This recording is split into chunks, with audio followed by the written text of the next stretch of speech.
Mother's Day.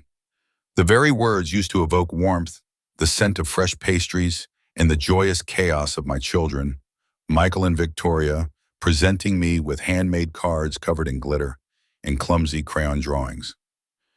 This year it was different. This year the air in my spacious Miami apartment, once filled with Robert's booming laughter, felt heavy, thick with forced smiles and sudden uncomfortable silences. We sat around the dining table, the one Robert and I bought on our honeymoon, a grand mahogany piece that now seemed to dwarf the small gathering. Michael fidgeted with his watch, Victoria picked at a loose thread on her sweater, and their respective spouses, while polite, seemed eager to escape. It was supposed to be a celebration, but it felt more like an obligation, a chore they were ticking off their weekend list. The meal itself, prepared by Clara, my wonderful caregiver, had been delicious, a subtle irony considering she was the only one truly caring for me these days. But the conversation had been stilted, punctuated by polite inquiries about my health that felt less like genuine concern and more like a checklist.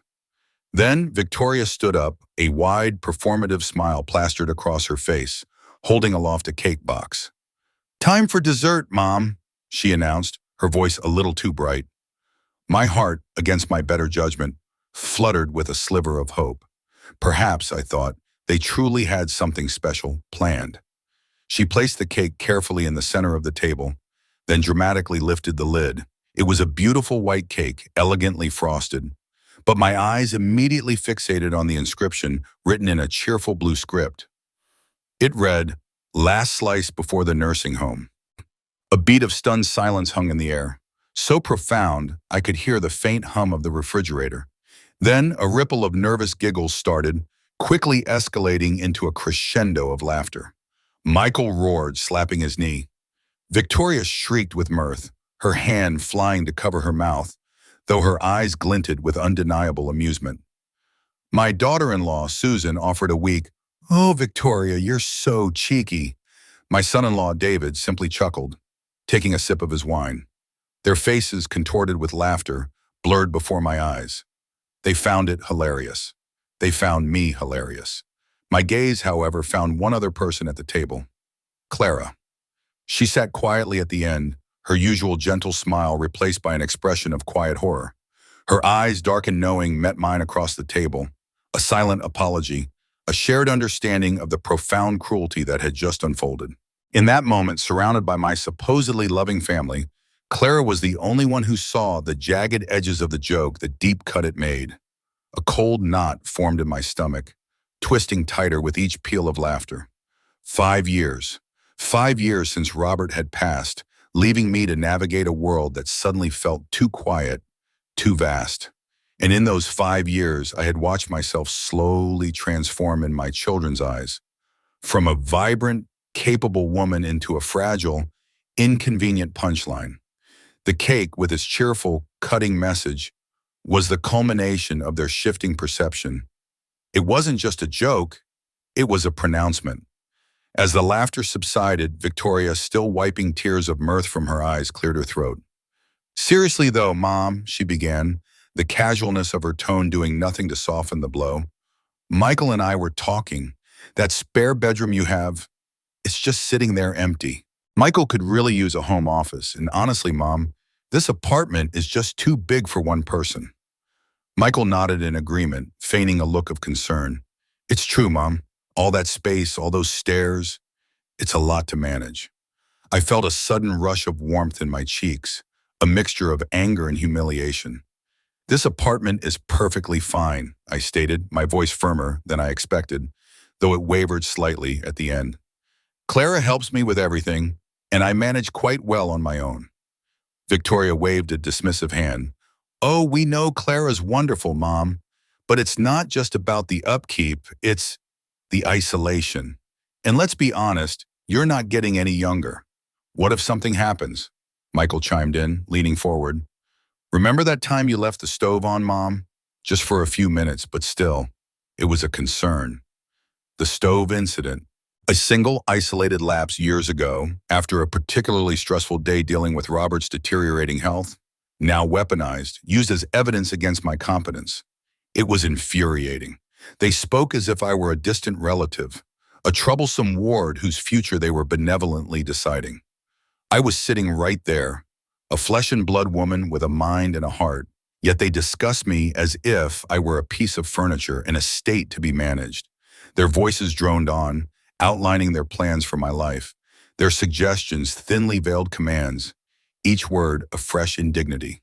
In the midst of their well-intentioned, utterly dehumanizing discussion, my eyes found Clara's again. She didn't speak, but her expression held a quiet, steadfast understanding. She saw me. She saw the pain in my eyes, the indignation bubbling beneath my composure. She was the only one in that room who truly saw Eleanor, not merely mom or grandma, but the woman I still was, despite their attempts to shrink me. Later that evening, long after the last car had pulled away and the apartment had settled back into its familiar quiet, I stood by the large bay window in my living room, watching the Miami sunset paint the sky in fiery hues of orange and purple. The city lights began to twinkle, a vibrant, ceaseless pulse of life. Below me, the world moved on, oblivious to the small, stinging dramas playing out behind closed doors. Robert would have been furious, I thought. He would have torn them a new one. He always knew how to make me feel seen, cherished, protected. His absence was a gaping hole, one my children seemed intent on widening. But something else was stirring within me tonight, something beyond the usual ache of loneliness or the familiar sting of their thoughtlessness. It was a cold, hard resolve. They had delivered their message with a cake and a condescending smile. Now it was time to send my own message. Not with words, not with pleas, but with action. I walked over to the mahogany desk Robert had left to me, his old leather-bound address book resting open on its surface. My fingers found the familiar name, Arthur Finch. I picked up the phone, the cold plastic, a stark contrast to the burning conviction in my chest. I dialed. The answering machine picked up, a pleasant, professional voice greeting me. "Arthur," I said, my voice clear and steady. "It's Eleanor Vance. I need to make an appointment. It's about my will." The morning after Mother's Day, a peculiar sense of lightness settled over me. It wasn't the relief of shedding a burden, but the quiet strength of having finally made a decision, of charting a new course. The knot in my stomach from the previous day had unraveled, replaced by a steely resolve. I felt ready, not just to face my children, but to actively challenge their assumptions about who I was and what my future entailed. The air in the apartment still held the faint, sweet scent of the infamous cake, but it no longer felt heavy with their thoughtlessness. Now it felt like the prelude to something significant. Clara entered my sitting room, a delicate porcelain teacup steaming gently on a silver tray. She moved with a quiet grace that always soothed me. "Good morning, Susan," she said softly, her usual cheerful demeanor slightly muted, a lingering shadow from yesterday's awkwardness. She always called me Susan, a habit from her previous employer, another elderly woman she had cared for until her passing. I never corrected her. It was a small, endearing quirk, and sometimes it felt like a gentle reminder that I wasn't just mom to everyone. "Good morning, Clara," I replied, taking the cup she offered. The warmth of the ceramic spread through my hands, a comforting anchor. "Thank you, and it's Eleanor, dear. Remember?" Clara's eyes crinkled at the corners. "Right, Eleanor. My apologies, ma'am. Old habits die hard." She offered a small, genuine smile, and the warmth in the room intensified. Clara was a rare gem, a constant in a world that had become increasingly unpredictable. As I sipped my tea, my gaze drifted to the stack of photo albums on the coffee table. They were old, leather-bound books, their pages brittle with time, filled with faded snapshots of a life I sometimes barely recognized.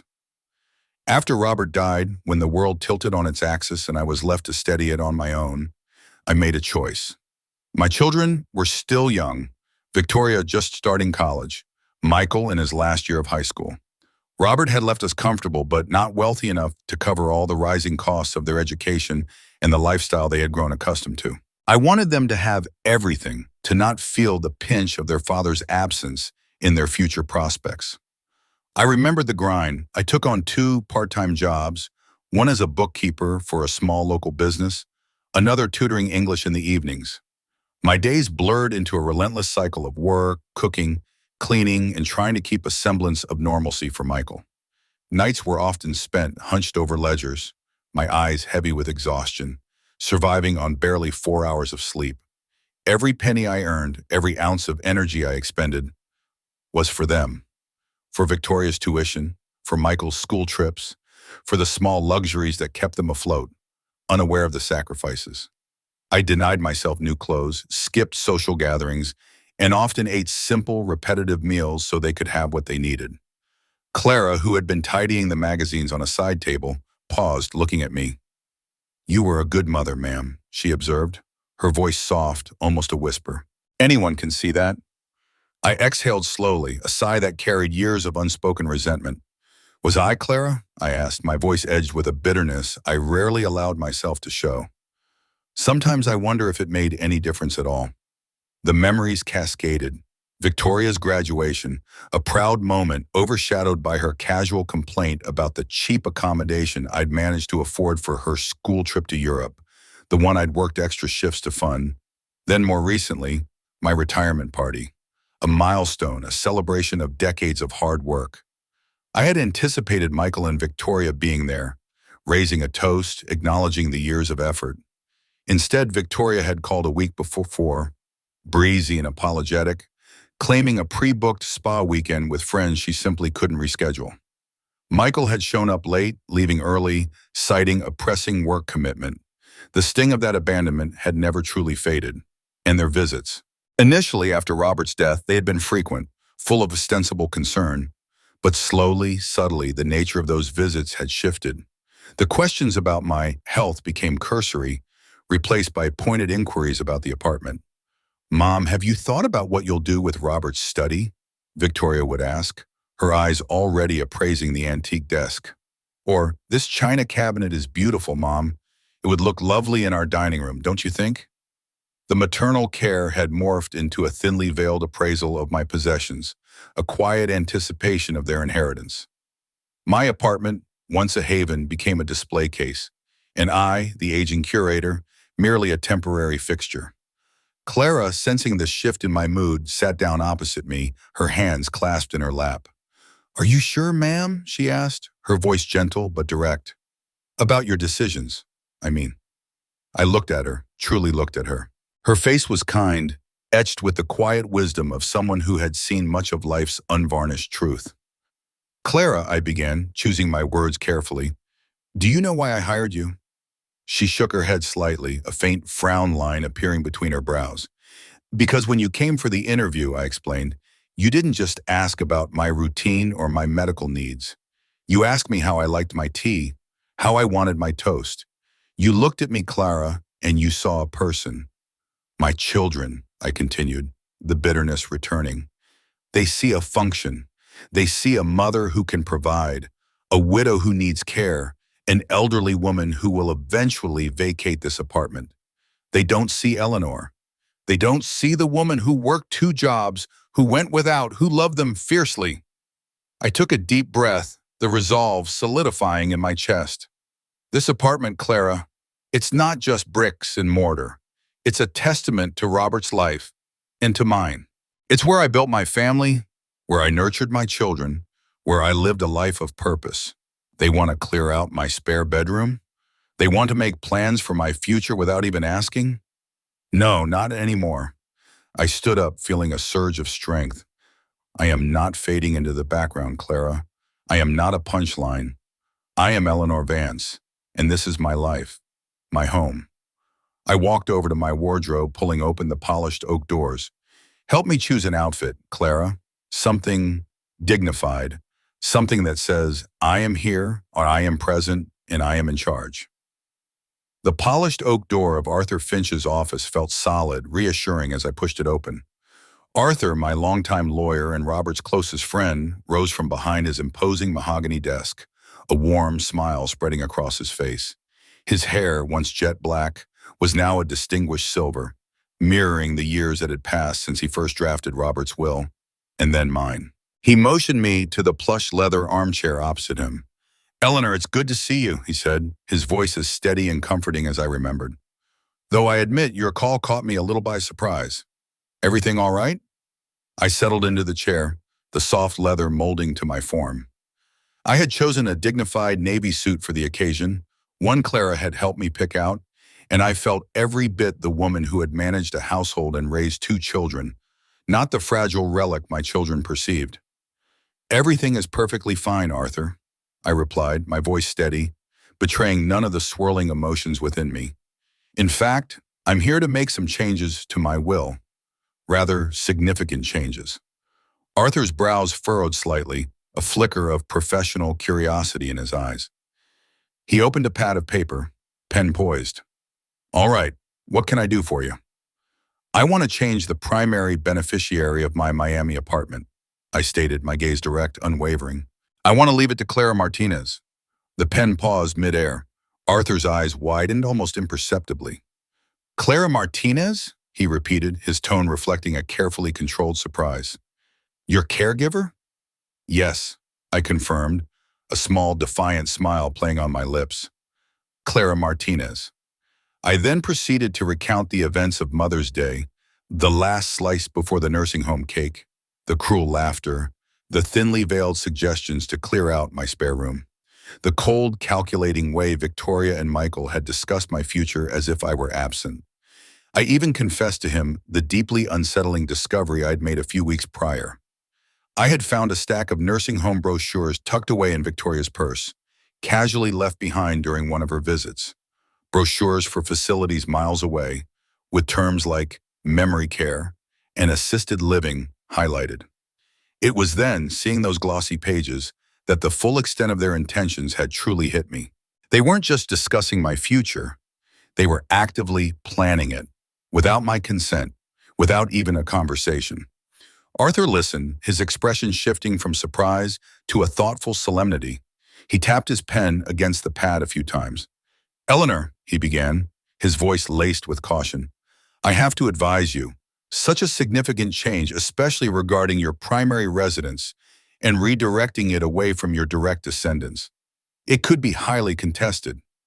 Your children, they might argue undue influence, given Clara's role as your caregiver.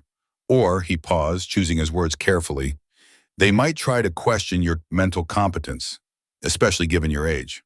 The accusation, though merely a legal precaution, stung. "My competence, Arthur," I said, my voice rising slightly, "is exactly why I'm here. I am perfectly lucid, perfectly healthy, and perfectly capable of making my own decisions. I understand the complications. I understand the potential for a battle, but I am resolute. Clara has shown me more respect, more genuine care, more understanding in the past 2 years than my own children have in the past 10. She sees me, Arthur, not just the matriarch, not just the inheritance, but Eleanor Vance." Arthur met my gaze for a long moment, then slowly nodded. "Very well, Eleanor. If that is your firm instruction, then we shall proceed. I'll draft the necessary amendments. It will involve a few legal safeguards to strengthen its resilience against a contest. But it can be done." A wave of relief, warm and deep, washed over me. "Thank you, Arthur," I said, a genuine smile finally breaking through. "Thank you." Returning home, I found Clara preparing a light lunch in the kitchen, humming softly. The scent of fresh herbs filled the air. My heart felt lighter, the decision made, the future now undeniably mine to shape. "Clara," I began, joining her at the counter, "I've just come from Arthur Finch's office." She turned, her hands still busy with chopping vegetables. "Oh, everything go well, ma'am?" "Very well," I said, a smile I couldn't suppress spreading across my face. "I've changed my will. I've left the apartment to you." Clara's knife clattered against the cutting board. Her eyes, wide with disbelief, stared at me. "Ma'am, what are you saying?" Her brow furrowed with concern. "Eleanor, are you sure? Your children, they will be very upset. This could cause a great deal of trouble." Her concern was for me, for the potential friction, not for her own unexpected windfall. It only solidified my decision. "Clara," I said gently, taking her hand, her skin soft from years of honest work. "In the 2 years you've been with me, you have been more family than my own children have been in 10. You deserve this. You've earned this, not with expectation, but with genuine kindness and unwavering support. Please don't worry about my children. That is my concern, not yours." The next day dawned bright and clear, matching the clarity of my resolve. I dressed carefully, again with Clara's help, choosing a classic silk dress in a soft coral hue, a color Robert had always loved. I applied a touch of lipstick, a discreet pearl necklace, and felt a quiet strength radiating from within. This wasn't about vengeance, not entirely. It was about reclaiming my dignity, asserting my ownership over my life and legacy. Today was not just a family lunch, it was a reckoning. Victoria and Michael arrived, precisely on time, their usual blend of detached politeness and superficial warmth. They offered perfunctory greetings, their questions about my health feeling like a dutiful recitation rather than genuine concern. "How are you feeling, Mom? Getting enough rest?" Michael asked, barely making eye contact. Victoria simply nodded, already glancing around the living room, her eyes lingering on Robert's antique grandfather clock. We sat down for lunch, a delicious spread Clara had prepared. The conversation, as usual, was strained, punctuated by forced pleasantries and long silences. As Clara began to clear the plates and serve the fruit tart for dessert, I took a deep breath. My moment had arrived. "I have something important to tell you all," I announced, my voice cutting through the polite hum of cutlery. All eyes turned to me. Victoria raised an eyebrow, a hint of impatience in her expression. Michael put down his fork. "I've updated my will," I continued, letting the words hang in the air, watching their faces. "And I've decided to leave this apartment, my home, to Clara Martinez." The silence that followed was absolute, thick enough to be cut with a knife. Victoria's fork, halfway to her mouth, froze. Michael's jaw dropped, a piece of fruit tart still hovering on his plate. And Clara, standing by the sideboard, a silver serving spoon still in her hand, looked at me, her eyes wide with shock, her face pale. The silence, heavy and suffocating, finally shattered. Victoria's perfect facade, so carefully constructed, crumbled in an instant. Her face, usually so composed, contorted into a mask of pure rage. "What?" she shrieked, her voice shrill, unrecognizable. Her chair scraped loudly as she pushed it back, standing abruptly. "Are you insane, Mom? You can't be serious. This is Clara Martinez, the hired help. You're leaving our apartment to her?" She wheeled on Clara, her finger pointing accusingly. You manipulative gold digger? What have you been telling my mother? You've been poisoning her mind, haven't you? This is elder abuse." Clara, who had remained frozen, her serving spoon still clutched in her hand, visibly flinched. Her face went pale, her eyes wide with hurt and disbelief. "Ma'am, no," she protested, her voice trembling. "I would never. Don't you dare lie to me," Victoria snapped, cutting her off, her fury a palpable force in the room. "Enough," I commanded, my voice cutting through Victoria's tirade, surprising even myself with its firmness. I pushed my own chair back and stood, meeting Victoria's furious gaze head on. "Clara has nothing whatsoever to do with this decision, Victoria. This decision is entirely mine, and it is based entirely on how you and Michael have treated me." My gaze swept from Victoria's indignant face to Michael's stunned, then slowly hardening expression. "You want to talk about manipulation?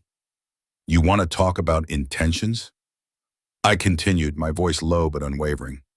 "Let's talk about the nursing home brochures, Victoria. The ones you accidentally left in your purse, on my coffee table, a few weeks ago." Victoria's eyes flickered, a momentary panic in their depths, quickly replaced by a feigned innocence. "Brochures? What brochures, Mom? I don't know what you're talking about." "Oh, I think you do," I countered, my voice dripping with cold certainty. "The ones for Ocean Breeze Assisted Living and Sunset Gardens Memory Care. 200 miles away, I might add. The ones highlighting the economical shared rooms and the comprehensive care packages, conveniently overlooking the fact that they're practically glorified barracks. Did you think I wouldn't find them? Did you think I wouldn't understand what they meant?" Michael, finally recovering his voice, tried to intervene, adopting a placating tone. "Mom, those were just options, research. We were just looking into what might be available for the future, for your comfort and safety. Nothing was decided." "Researching?" I scoffed, a bitter laugh escaping my lips. "For my comfort? So your research led you to the cheapest, most distant facilities you could find, Places where I would be isolated from everything and everyone I know, all while you plan to sell this apartment for a tidy sum. Is that your idea of comfort, Michael? Because it sounds a lot like a convenient way to get me out of your hair and cash in on your inheritance. My gaze hardened. You've been lying to me, both of you. You've been painting a picture of a frail, forgetful old woman who can no longer live alone. You cite incidents, twisting them to suit your narrative. My hip surgery? That was a year ago and I'm fully recovered. My doctor confirmed it. And forgetting my granddaughter's birthday, Victoria, I pinned her with my gaze. You changed the date of her party at the last minute and didn't tell me. I called on the original date, remember? And you dismissed it as mom being mom, didn't you? Victoria opened her mouth to protest, but I didn't let her. You underestimate me. You always have. Michael, ever the pragmatist, shifted tactics. His voice, once placating, now took on a reasonable, almost patronizing tone. Mom, we understand you're upset, but this decision about the apartment, it's highly irregular. It makes us wonder about your judgment. Are you truly thinking clearly? The insinuation, the thinly veiled accusation of senility, was the final straw. My judgment, Michael, I said, my voice dangerously calm, is perfectly sound. And my judgment tells me that the only person in this room who genuinely cares for my well-being, who treats me with kindness and respect, is Clara. Not either of you. Victoria scoffed, looking at Clara with contempt. Please, Mom. She's hired help. She's paid to be nice to you. That's her job. Clara, who had remained silent throughout the exchange, her head bowed slightly, flinched again at the harshness of Victoria's words. It was a small movement, but it spoke volumes. Hired help? I repeated, my voice rising slightly, infused with a new, fierce protectiveness. Yes, she is paid, but her kindness, her respect, her genuine human warmth, those are not things you can pay for. Those are things that come from the heart. Things that you two, apparently, have forgotten how to give. You treat me as an asset to be managed, an inconvenience to be moved, a problem to be solved. Clara treats me as a person. She sees me, cares for me, values me. And that, Michael and Victoria, is worth more than any apartment, more than any inheritance. If you're finding Eleanor's story as gripping as I am, don't forget to like this video, share it with someone who needs to hear it, and hit that subscribe button to follow the rest of her incredible journey. Let's see how Eleanor turns the tables on those who underestimated her. What exactly have either of you done for me? I challenged, my voice ringing with a newfound authority, silencing Victoria's renewed protests. Beyond the perfunctory phone calls, the missed birthdays, the feigned concern that always devolved into an interrogation about my health, or, more accurately, my finances, you weren't there when I grieved Robert. You weren't there when I navigated my recovery.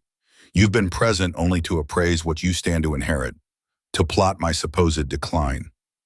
Michael, ever the calmer of the two, tried to de-escalate. Mom, please, this is getting out of hand. We love you. We just want what's best for you. Best for me, I scoffed, or best for your convenience? This decision, Michael, isn't some impulsive whim. It's the culmination of years of your neglect, your condescension, your utter disregard for me as a person. The Mother's Day cake, Victoria, was not just a joke. It was cruel. It was a clear indication of how you truly see me, not as your mother, but as a problem to be solved, a relic to be shuffled aside. As I spoke, a woman who had been quietly observing from the corner of the room, meticulously taking notes, looked up sharply at the mention of the cake.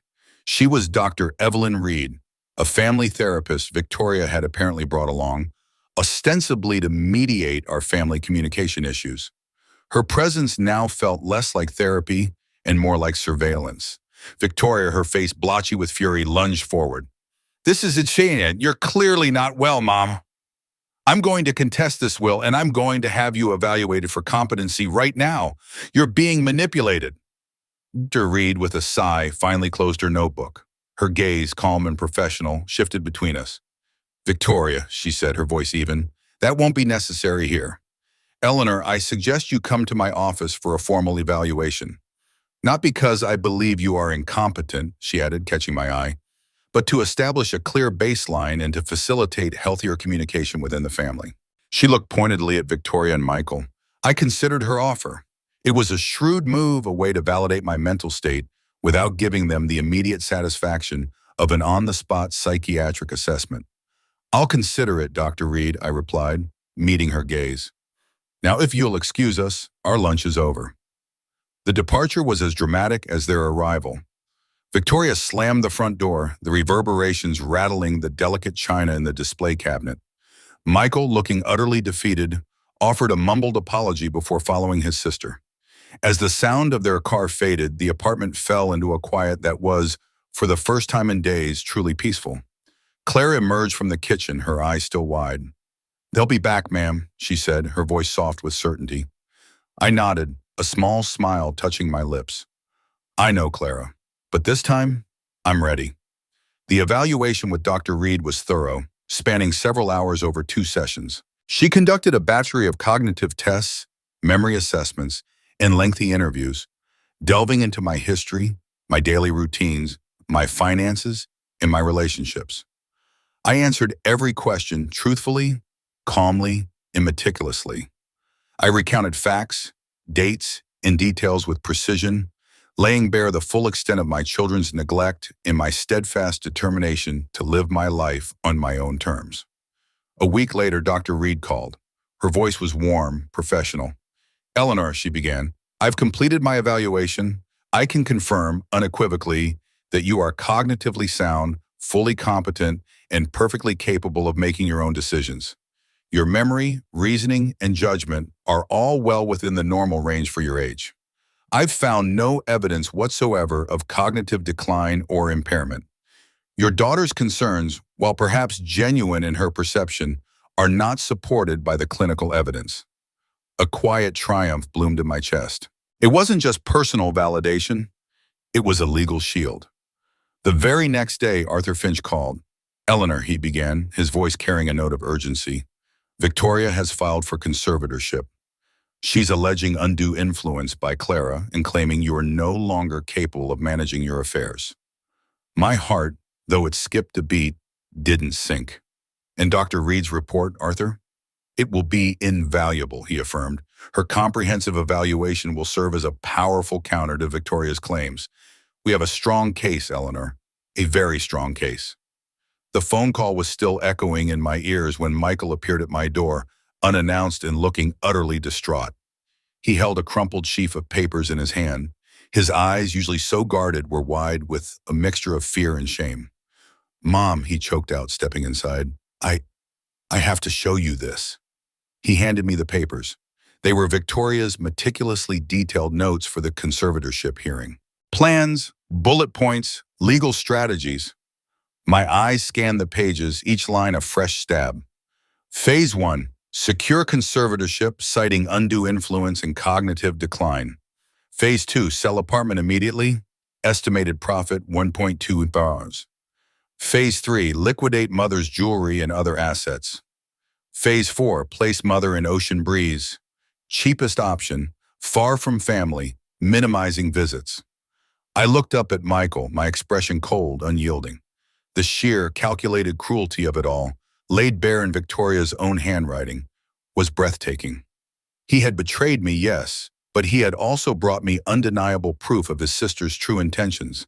He stood before me, trembling, tears welling in his eyes, a broken man. If you've been following Eleanor's journey, you know how much she's overcome. Don't miss this powerful conclusion to her story. Hit like, share, and subscribe to witness how she builds a new legacy and finds peace. My hands trembled as I stared at Victoria's notes. The neatly organized cruelty laid bare. The words swam before my eyes. Sell apartment immediately. Liquidate mother's jewelry. Cheapest nursing home. It wasn't just a disagreement. It was a calculated dispossession. I looked up at Michael, his face a landscape of misery and shame. "Did you know, Michael?" I whispered, my voice thick with a devastation that clawed at my throat. "Did you know the full extent of this scheme?"